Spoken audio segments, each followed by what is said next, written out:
அரசு கலை மற்றும் அறிவியல் கல்லூரிகளில் கௌரவ உரியராக வேலை பார்ப்பவர்களுக்கு அனைவருக்கும் பார்த்திங்கன்னா அவங்களுக்கான பணியிடத்திற்கான நியமனத்திற்கான ரூல்ஸ், அதாவது வந்து பணி நியமனம் செய்கிறதா இருக்கட்டும், பணியில் இருப்பவங்களுக்கு வந்து அவங்களுக்கான ரெகுலேஷன், அவங்களுக்கான வழிகாட்டு நெறிமுறை. ஸோ இப்போ ரெக்ரூட்மெண்ட் பண்ணுறாங்க அப்படின்னா அதுக்கான நெறிமுறையை நம்ம சொல்லியிருந்தோம்.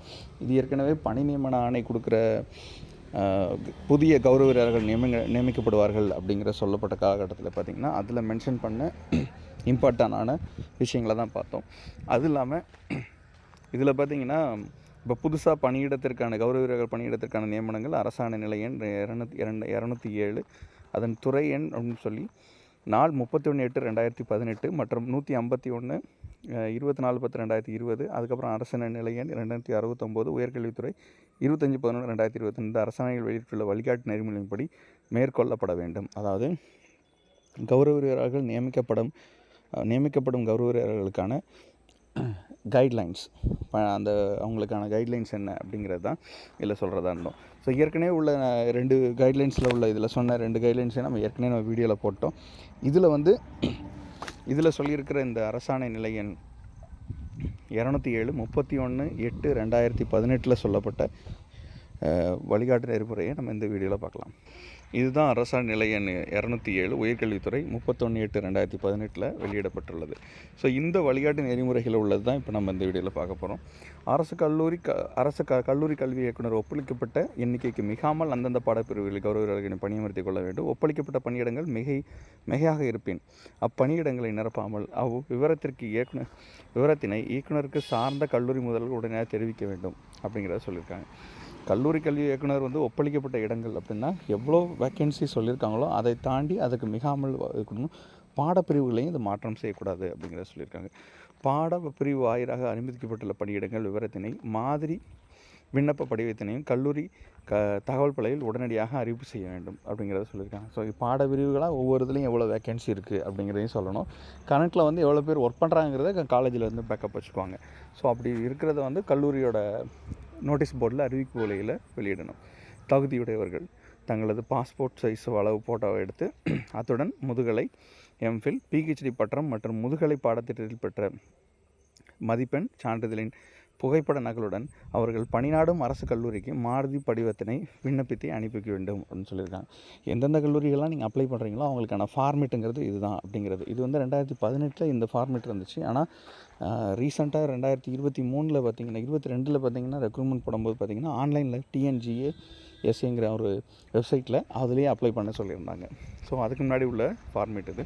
முதுகலை பாடத்திட்டத்தில் குறைந்தபட்சம் 55 விழுக்காடு அதற்கு மேல் விழுக்காடு மதிப்பெண் பெற்றவர்கள், எம்ஃபில், பிஹெச்டி பாடத்தில் தேர்ச்சி பெற்றவர்கள் கௌரவ வீரர்கள் பணியிடங்களுக்கு விண்ணப்பிக்கலாம்.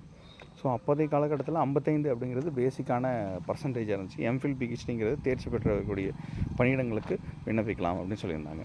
கௌரவ வீரர்கள் பணியமர்த்தப்படும் போது ஏற்கனவே அரசு கல்லூரிகளில் பணி அனுபவம் உள்ள பணியாளர்களுக்கு அரசு கல்லூரி பணி அனுபவ அடிப்படை முன்னுரிமை வழங்க வேண்டும்.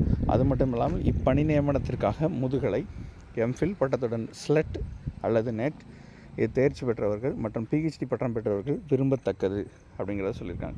ஸோ கௌரவ வீரர்கள் ஏற்கனவே இப்போ அரசு கல்லூரிகளில் பணி அனுபவம் உள்ள பணியாளர்களுக்கு அரசு கல்லூரி பணி அனுபவ முன்னுரிமை வழங்கப்பட வேண்டும் அப்படிங்கிறத சொல்லியிருக்காங்க. ஏற்கனவே ஒர்க் பண்ணவங்களுக்கு ப்ரிஃபரன்ஸ் தரோம். மேக்ஸிமம் ஸ்லெட் நெட், அதாவது யூஜிசி இப்போ அறிவிச்சது இந்த தகவலின்படி அவங்க வந்து கொடுத்துருந்தாங்கன்னா கொஞ்சம் ப்ரிஃபரபிள். ஏன்னா வந்து யூஜிசி தகுதி இல்லாமல் இப்போதைக்கு வந்து ரெக்ரூட்மெண்ட் எந்த இடத்துலையும் நடக்கிறதில்ல அப்படிங்கிறத சொல்லியிருக்காங்க. கௌரவ வீரர்கள் பணியிடங்களுக்கு விண்ணப்பித்தவர்கள் நேர்காணலுக்கு அசல் கல்வி சான்றிதழுடன் சார்ந்த கல்லூரி முதல்வர்களை சந்திக்குமாறு அறிவுறுத்தப்பட வேண்டும்.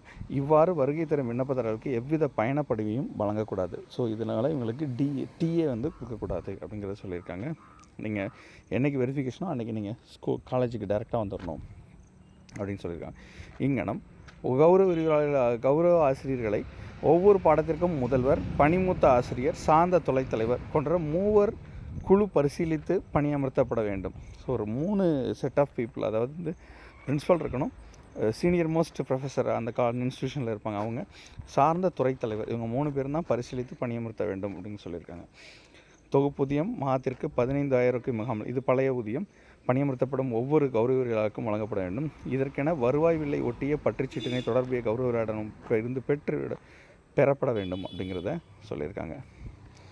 பணியமர்த்தப்படும் கௌரவ வீரர்களின் விவரங்களை சார்ந்த கல்லூரி முதல்வர்கள் முத்திரையிட்ட உரையில் கல்லூரி கல்வி இயக்குனர் அவர்களுக்கு அனுப்பி வைக்க வேண்டும் அப்படிங்கிறதையும் சொல்லியிருக்காங்க. தற்போது பணியமர்த்தப்படும் கௌரவ விரிவுரையாளர்கள் முறையாக நியமனம் செய்யப்படும் உதவியாளர்கள் பணியேற்கும் நாள் அன்றோ அல்லது இடமாற்றம் மூலம் பணியிடம் நிரப்பப்பட்டாலோ அல்லது கல்லூரிக்கு வேலை நாள் கடைசி வேலை நாள் அன்றோ இவற்றில் எது முன்னதோ அன்று பணி நீக்கம் செய்யப்படுவார்கள் என்ற விவரத்தினை பணியமர்த்தப்படும் நாளன்றே கௌரவரிடம் தெரிவிக்கப்பட வேண்டும் அப்படிங்கிறத இதில் சொல்லியிருக்காங்க. இது எப்படின்னா, இப்போ வந்து ரெக்ரூட்மெண்ட்டுக்கு ஜாயின் பண்ணதுக்கப்புறம் திடீர்னு டிஆர்பியில் ரெக்ரூட்மெண்ட் போடுறாங்க அப்படின்னா, போடுறப்பங்க இப்போ ஒரு இன்ஸ்டியூட் ஒரு டிபார்ட்மெண்ட்டில் ஆவரேஜாக சொல்கிறோமே ஒரு 20 பேர் இருக்காங்க கௌரவர்கள் அப்படின்னா, இப்போ 15 பேர் போஸ்டிங்கில் அன்றைக்கி ஜாயின் பண்ணுறாங்க அப்படின்னாலும் அன்றைக்கி இவங்களுக்கு வேலை வாய்ப்பு இழக்கப்படும். அது மட்டும் இல்லாமல் புதிய ஆசிரியர் வேறு இடத்துலேருந்து மாற்றுப்பணி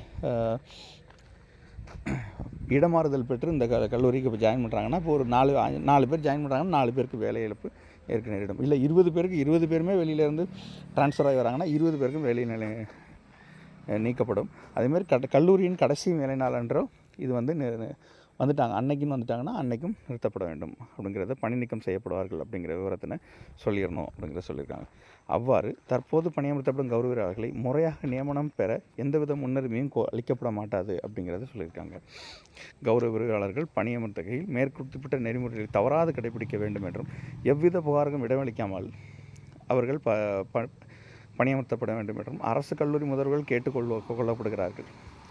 கௌரவ விரிவுரையாளர்களை பணியமர்த்துவதில் ஏதேனும் தவறுகள் ஏற்படின் தொடர்புடைய அரசு கல்லூரி முதல்வர் பொறுப்பாவார் என்பதால் கவனமுடன் பணியமர்த்துமாறு தெரிவிக்கலாகிறது அப்படிங்கிறத சொல்லியிருக்காங்களாம்.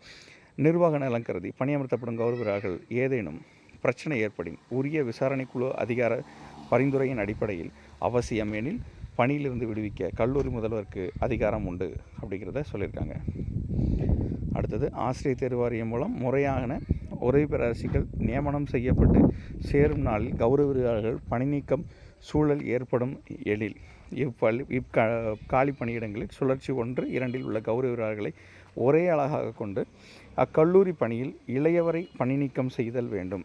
ஸோ டீச்சர் ரெக்ரூட்மெண்ட் டிஆர்பியில் என்ன சொல்லியிருக்காங்க, அது மூலமாக போய் ப்ரொஃபஸர்ஸ் இப்போ ஜாயின் பண்ணுறாங்கன்னா யாரை அனுப்புறது, ஷிஃப்ட் 1 ஷிஃப்ட் 2 அப்படின்னா அவங்க டேட் ஆஃப் ஜாயின் இது ரெண்டையுமே ஒரே ஷிஃப்ட் 1 ஷிஃப்ட் 2 இது ரெண்டையுமே ஒரே யூனிட்டாக வச்சுட்டு இதில் யார் ஜூனியர் மோஸ்ட் இருக்காங்களோ அவங்கள நீக்கணும் அப்படிங்கிறத இதில் தெளிவாக சொல்லியிருக்காங்க.